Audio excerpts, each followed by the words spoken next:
what do we have in store today? 1994 Ford Probe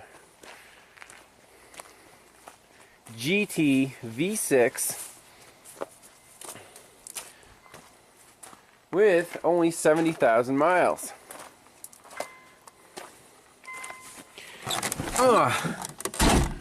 And a really crappy interior. Stuff's falling apart. Yeah, I think this might make for a good Halloween special. So, customer's complaint. Bought it 2 weeks ago for his son. He said, car drove great, no issues. They went up the mountain to the overlook.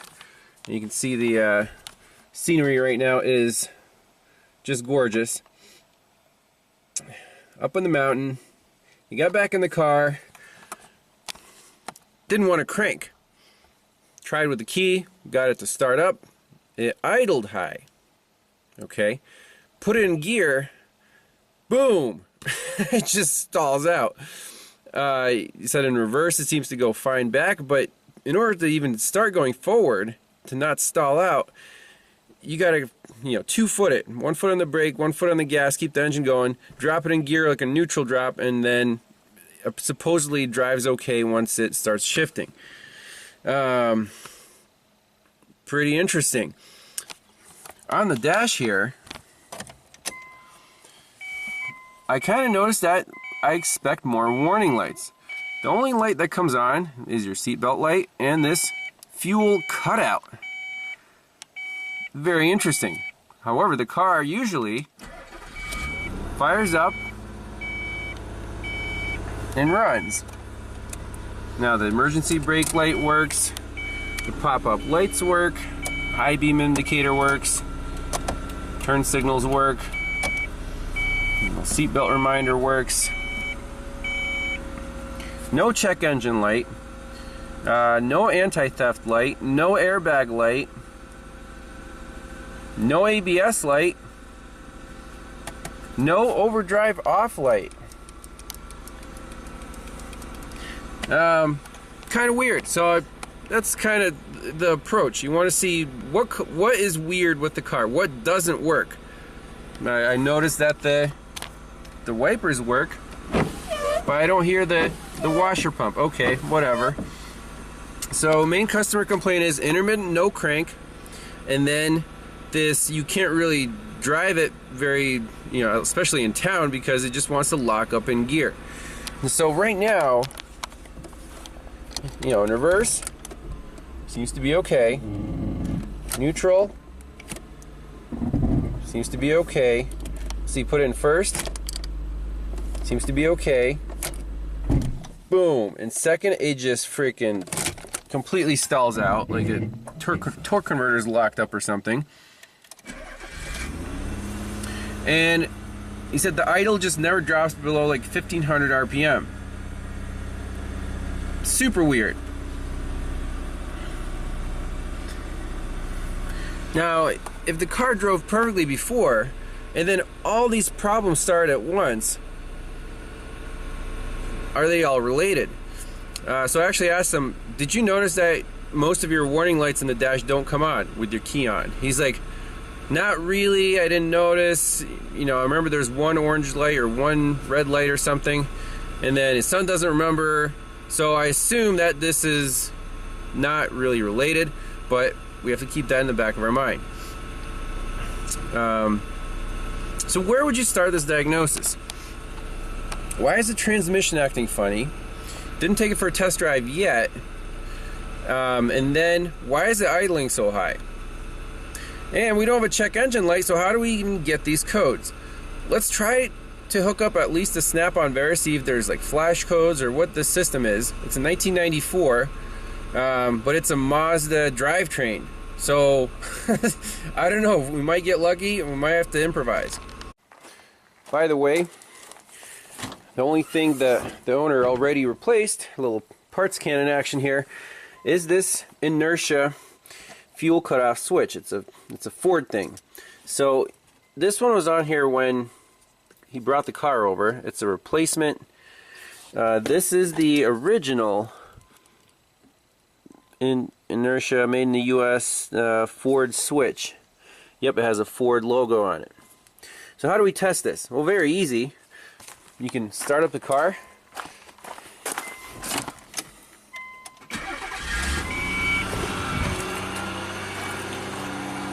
And then, see that red button's depressed right now? Just shake this thing like you got in the crash.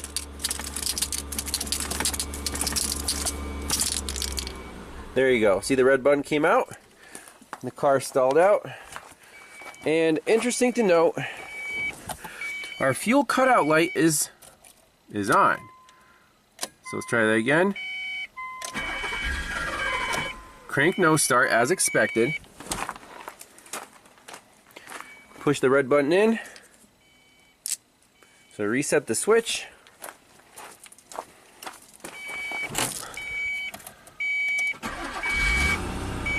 So fuel cutout goes out when the engine starts. And it comes on with just the key on. So very interesting symptoms. I don't know how that light is wired to whatever the inertia switch, but that's what we have.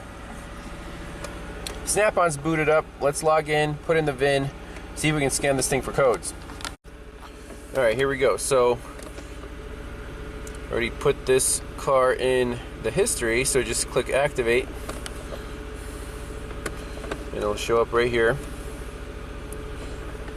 Ford probe, scanner,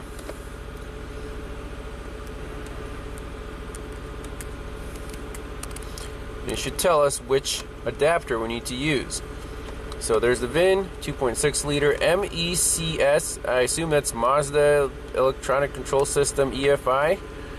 So it's not the EEC engine. Connect the Mazda 1 adapter. Use the DA5 cable adapter. Location 17 pin connector at left side of engine bay. Let's go find this guy. And I already got my Mazda 1 adapter here with the power adapter and stuff. So let's hook this up. So here's our diagnosis port, and there's a little label there which pins are what. So we're using the top portion, and that plugs in like this. Now we need to connect our power adapter through a little cigarette lighter thing to the battery.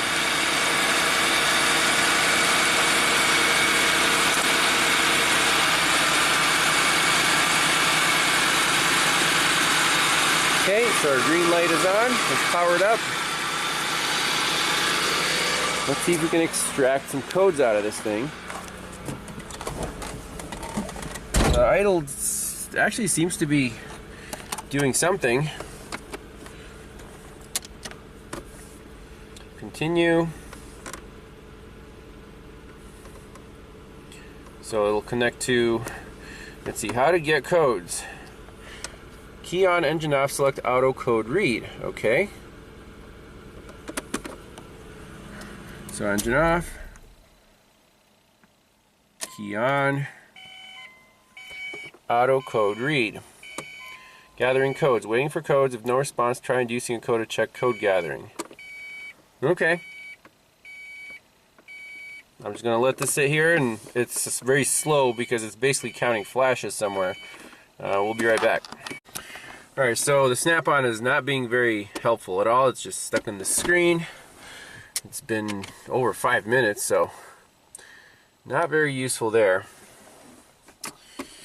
Let's see if there's any other way to get these codes. So, reading diagnostic trouble codes. Now it says EEC4 system, but this is the MECS system. With scan tool, with analog meter, quick test diagnostic, quick tests. Let's see here. Reading diagnostic trouble codes. How about with voltmeter? So you can hook up an old school analog meter, pulsing, sweeping, single digit, blah blah blah. So on cars that are computerized but pre-OBD2, sometimes you run into these weird issues, especially if it's a crossover like a Japanese domestic. Sometimes getting codes is actually a challenge. So I'm going to do a little research, see if we can do some kind of flash code system, figure out why the check engine light's not turning on. I just want some direction to start with. You know, we know it runs a little rough, the idle's high, transmission is doing weird stuff in the forward gears. Does it have a separate transmission control module? What's the layout? Let's do some research. All right, so I found this key on engine off self-test. You can do it with the malfunction indicator light. So let's see what's supposed to happen.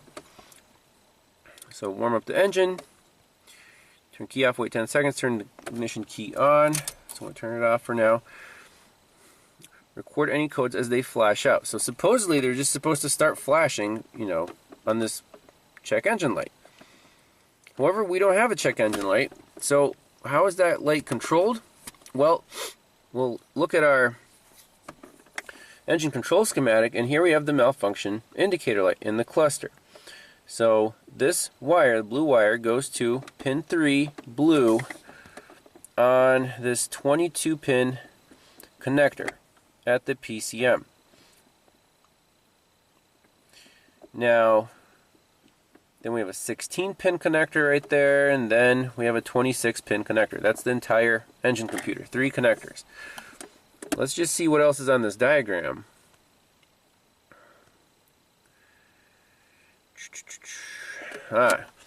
So there is a transaxle control module, looks like. It's a separate unit. And if we go to transmission wiring diagrams, either, let's see here, the OE, you can see that module controls the overdrive off lamp, pulse signal generator, transmission control switch. Sometimes it's easier to look at the redrawn aftermarket. Here we go. So this is the entire transaxle control module. And you can see that it is tied to, obviously, the PCM, below center of front console. So several wires go from here to the PCM. You can see some sensors, like throttle position sensor, that yellow wire, that signal, is fed into both the PCM and the TCM, so this TP sensor in. And also apparently there is this brown wire, there's also some kind of switch inside the TPS that goes also to the TCM, and the PCM, it says closed throttle input. So on regular throttle cable cars, when you're off the throttle, the computer wants to know, are you definitely off the throttle? So sometimes it's built into the TPS where the throttle plate's always, you know, closed to the stop, and that triggers a separate on-off switch that the computer sees, and then it knows, hey, we're in the idle mode. Let's adjust the IAC accordingly, the idle air control valve. So basically, what can explain all these symptoms if everything started at once? I'm just doing some preliminary research. So anyways, let's look up some connector views of this PCM. I want to go to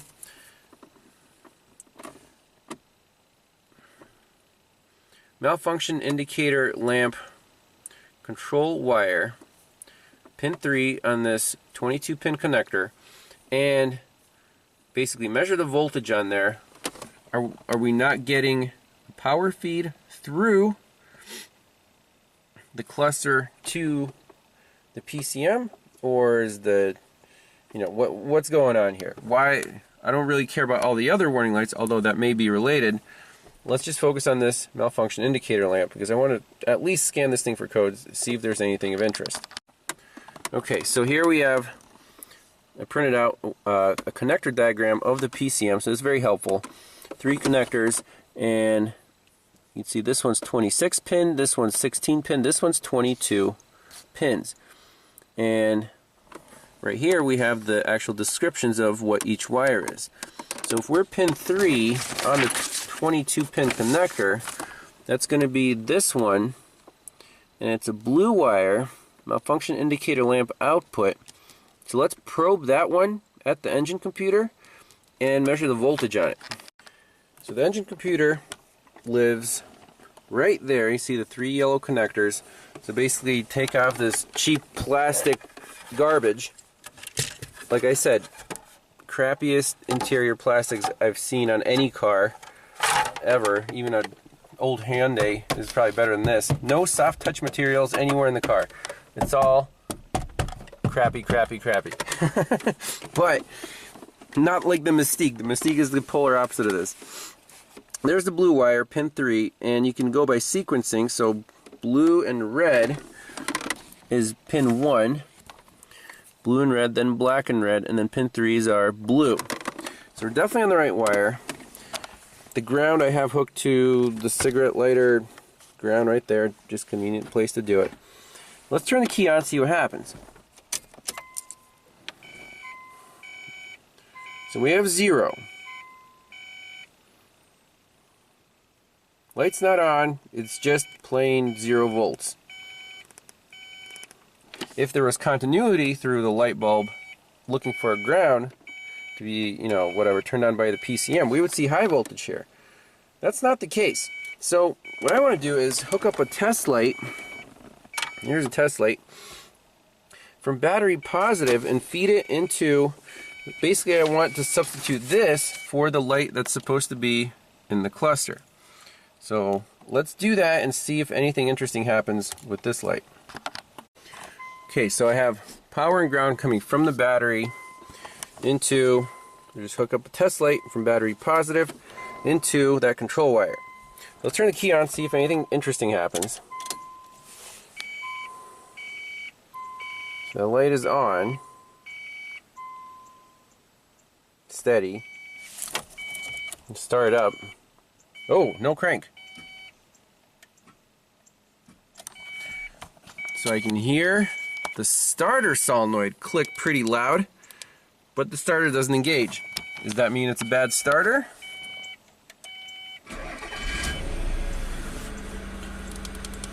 When it does crank, it cranks really nicely, so I don't suspect any connection issues. It sounds like just a bad starter. Completely unrelated to this idling problem, transmission problem. This car has problems. It has ghosts from 1994. So, okay, so our light is not lit. We're definitely on the right control wire there. Let's try again. So key off, key on.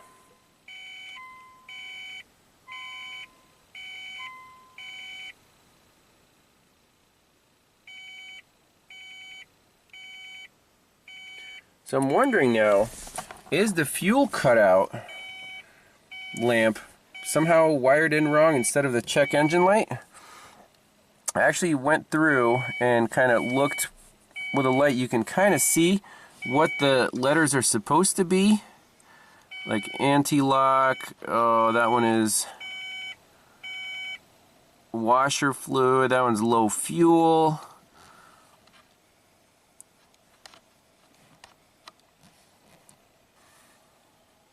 Oh, you can kind of make that out. There you go. Check engine, anti-theft, doesn't work. Fuel output, overdrive off, that does not work. There's our airbag light. You can see the little guy with the airbag, that doesn't work. So I labeled all those and took notes.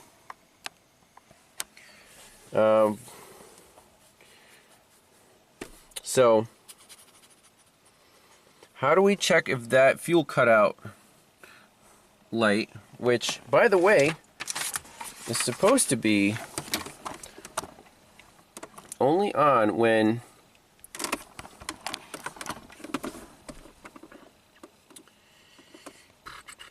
malfunction indicator, where's the fuel cutoff, anti-theft, anti-lock, brake indicator, fuel cutout. So that's controlled by pin A13, and A13 goes down, down, down, down, down here to our inertia fuel switch cutoff. So in the normal state, it comes from the fuel pump relay, goes through the switch and to the fuel pump. If the switch is tripped, like we did before, this leg flips to here, and then the light is grounded out through the fuel pump. So I have no idea why this light is on when the key is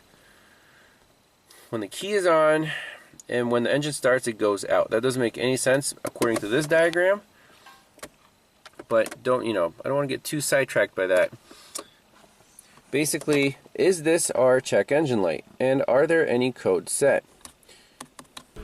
Well, if we just go to diagnostic trouble codes and manufacturer code charts, they're 2-digit codes.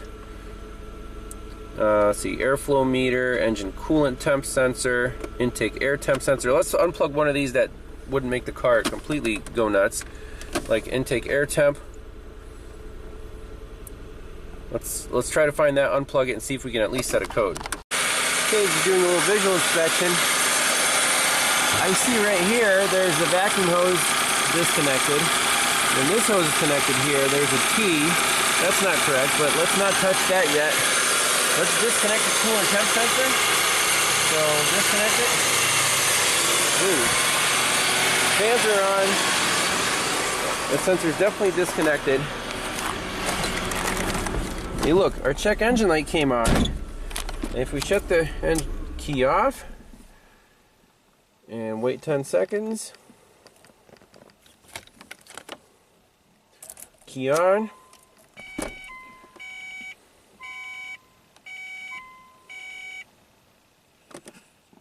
Is it gonna blink? Oh, you know what?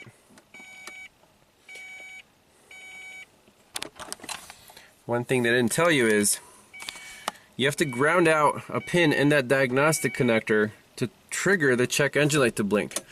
See, they don't tell you everything in the info, but it's there. It's buried. You just have to look for it. So let me ground out the correct pin. Oh, did I label it? And we'll trigger the check engine light to flash. That's why it wasn't working. All right, here is the instructions on how to trigger this check engine light to flash. Do all this stuff. Self-test input jumper, PCM STI to engine ground. C key on, engine off, self-test. So we need to do that. What is STI? Here we go. This is what I was looking for. So here's our DLC. This is the Mazda unit, and we need to ground this STI. So ECSTI is the TEN, so that's going to be pin C. It's going to be this red and white wire. So we need to ground that out, and then the check engine light should flash some codes. Alright, so pin C, just ground it out through a fuse. Turn the key on. This thing, I think, should flash. Here we go. 1, 2, 3, 4, 5, 6, 7, 8, 9. So that was 9. 1, 2, 3, 4, 5. So 15. 1, 2, 3, 4, 5, 6, 7. 17. 1, 2, 1, 2, 3, 23. 1, 2, 1, 2, 3, 4, 24.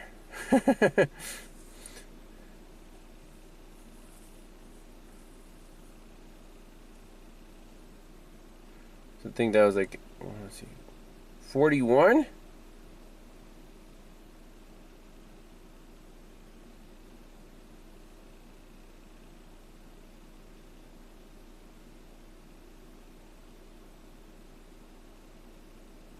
$46?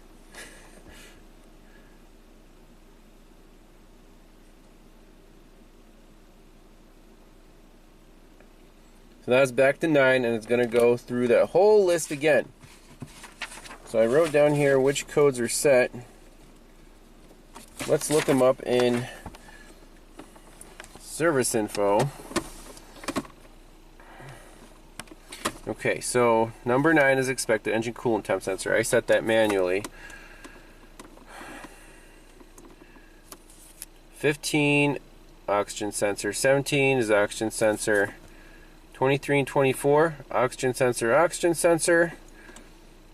41, solenoid controlled by ground. 46, solenoid controlled by ground. Let's see, test schematic.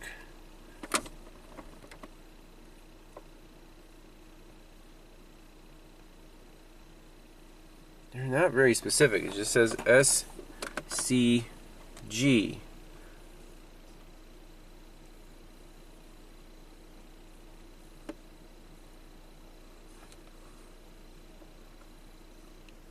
Oh man. So this kind of stuff makes you appreciate how far we've come with modern cars and scanners. Plug in the scanner, read the codes, it takes 1 minute. You can see all the live data. Here, no live data. Getting codes is a pain in the ass. Looking up code descriptions, sometimes there's like oxygen sensor. Well, not very helpful. So all we know is we're on the right circuit for the check engine light. Fuel cutout light is a mystery, and none of the other warning lights work, and the car runs funky. So this is where you go from standard process to just trusting your gut feeling.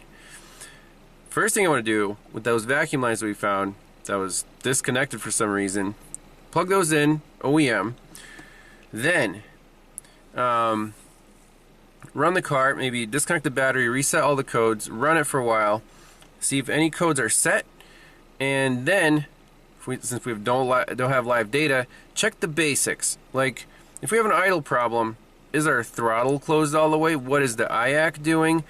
We have the pins here. We can use a voltmeter to check the TPS sensor voltage. Sometimes the VRIS can be very helpful in terms of like even looking up these codes. So like 23, right O2 sensor signal voltage fault. Code sets when ECM sees O2 signal voltage lower than 0.45 with engine warm and above 1500 RPM for 180 seconds. Okay. And then 24. ECM detected right feedback system values out of range, remains above or below 0.55. Okay. And what else do we have? 41. Indicates high speed inlet air solenoid 1 circuit fault. Opens and close intake runners. Code is only set for opens or shorts. Okay. 46. It's only 2, so it doesn't like that. And number 9 was for the engine coolant temp sensor. Yep. So let's reset all that stuff. And then we can go to our guided component tests. Domestic. Fuel injection. And for example, let's start with the throttle control system. Let's see how that works. Throttle position sensor. Component information. Provide idle switch, an idle switch and a potentiometer. provides PCM variable voltages. Idle switch gives idle and off idle position. Blah, blah, blah, blah, blah. Sealed unit. So what do we expect to see? DC voltage test. Voltage should be between 0.7 and 1.1. Closed throttle. Open throttle voltage should increase smoothly to about 4.5. Okay, very useful. And then idle switch test. Voltage should be 0 at idle with throttle closed. Off idle should be clean switch to 12 volts, so on or off. Okay, very good information. So let's start there. Let me disconnect the battery, reset these codes, plug everything in, and see how it runs. Alright, so reconnected these vacuum lines the way they're supposed to be. So this goes to the vacuum reservoir over here, and the other tree goes to these two solenoids, which this one controls this intake runner over here, and this one controls, oh, probably something else, not exactly sure, but everything's plugged in. Let's see if the check engine light flashes anything at all right away, or our homemade check engine light. Key on.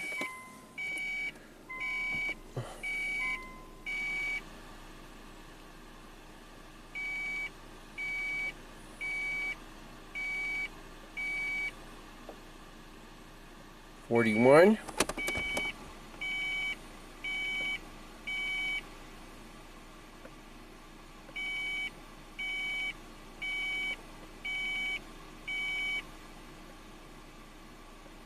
$46.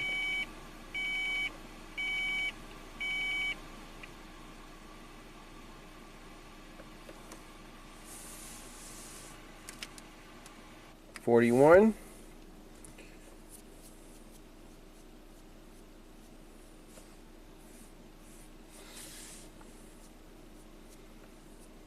$46. Okay, very interesting. So now we're down to two codes. So code 41 and 46 are for these two intake runner control solenoids. Right there, VRIS solenoid valve 1 and 2. Quick check with the test light. If we find power, the test light light up. It's connected to battery ground, so check the feed to the solenoids. Check and check. Now if I touch the control wire and the test light carries enough current, the solenoid should click, or at least the test light should light up, or something should happen if the solenoid's continuous. We got nothing there. We got nothing there.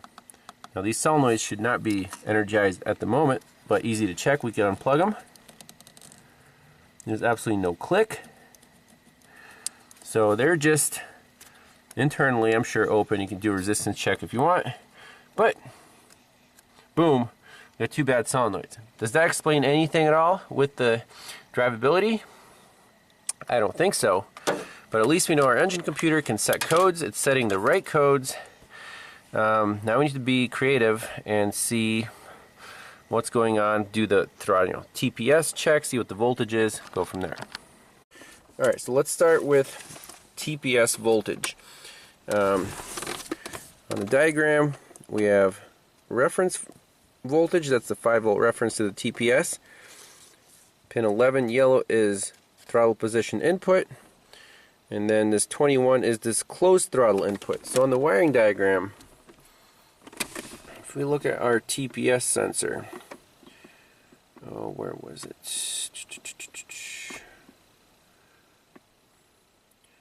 Was it on the third page? Throttle position sensor. So yellow is the signal, and you can see it goes to the TCM and back to the PCM, and this brown is supposed to be 0 volts pulled down the ground when the throttle is closed. So pin, let's see here, yellow wire TP, pin 11 on the middle connector, and then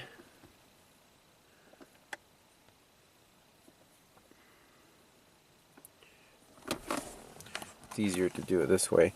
Pin 11 on the middle connector, and then pin 21 brown wire on the 22 pin. So let's put a voltmeter on the yellow wire. So there it is on the middle connector. Right now, key on, my foot is off the pedal, 0.73 volts. It seems pretty reasonable. Let's depress it all the way down. 3.75. Okay, let it go. 0.73. Seems okay, reasonable. And so I wrote that down, 0.71, 3.7 volts maximum wide open throttle. And if we start the car up,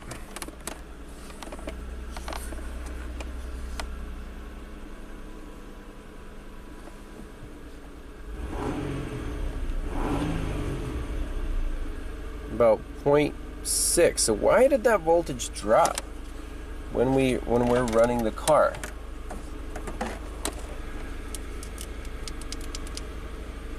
Everything's hooked up.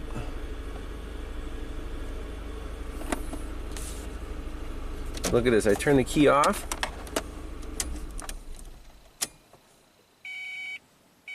.72. Nothing changed with the throttle. That's 1/10 of a volt difference. It's kind of weird. We could measure the ground at the TPS. Let's see where the ground lives for the TPS sensor. So that's the black and blue, goes over here, ties into basically all the grounds. Okay. Now let's measure this on, off, idle or not idle. So that's pin 21 brown wire. I'm on that. Keys on. We have 10.8 volts. Isn't it supposed to be 0? I press the throttle. Nothing changes. So this car is actually not seeing that we're off the throttle, and that could definitely mess with the idle, for sure. Yep, throttle closed should be 0 volts. Off idle should be clean switch to 12 volts. Okay, so now we have some evidence to go look at this throttle TPS sensor, throttle body. Is it closing all the way? Why is this voltage not dropping when we're off the throttle? Let's go take a look.